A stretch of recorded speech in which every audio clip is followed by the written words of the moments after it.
Hey, it's the Nerdy Sports Fan. The NFL draft's over, so it's time to give out the grades. Last team for the NFC East, we're going to the Eagles. And round one, they went with Andre Dillard. This is great. It's a very, very talented player. Meets an immediate need in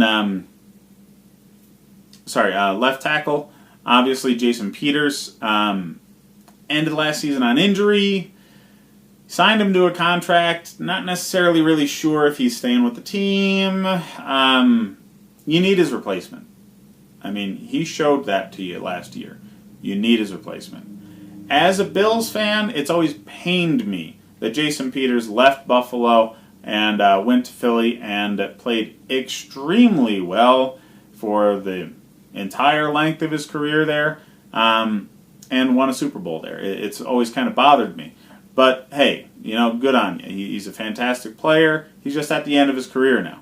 So replacing him with Andre Dillard is perfect. All right, Dillard really fits the Jason Peters mold. He's a great pass blocker, not so much a great run blocker. Not really what they need anyway in Philly, so great. Fits in right away. Then they went with Myles Saunders, running back out of Penn State. As much as running back has been a need for this team, considering injuries and free agent pickups not necessarily panning out, traded for people not necessarily panning out, they could have addressed the defensive secondary here. And it doesn't make a lot of sense to me that they didn't, considering it's a need, a very obvious need that Amari Cooper blew up last season when he came to town. And running back wasn't exactly as big of a need here. I had the various corners and safeties that were available rated way higher than Myles Saunders, so this pick didn't make a lot of sense to me. Later on, they went with J.J. Arcega-Whiteside. I love the player. I really do. A lot of prognosticators had him going as early as the first round. Some people had him going as late as the third round. So at this point, the value makes sense. Again, need fit. I would have rather seen them go with other positions. It is really all it is.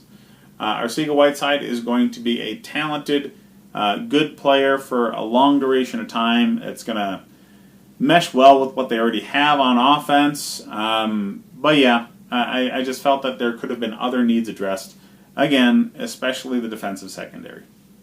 So, after that, they got Sherif Miller. There's a reason he's in the fourth round.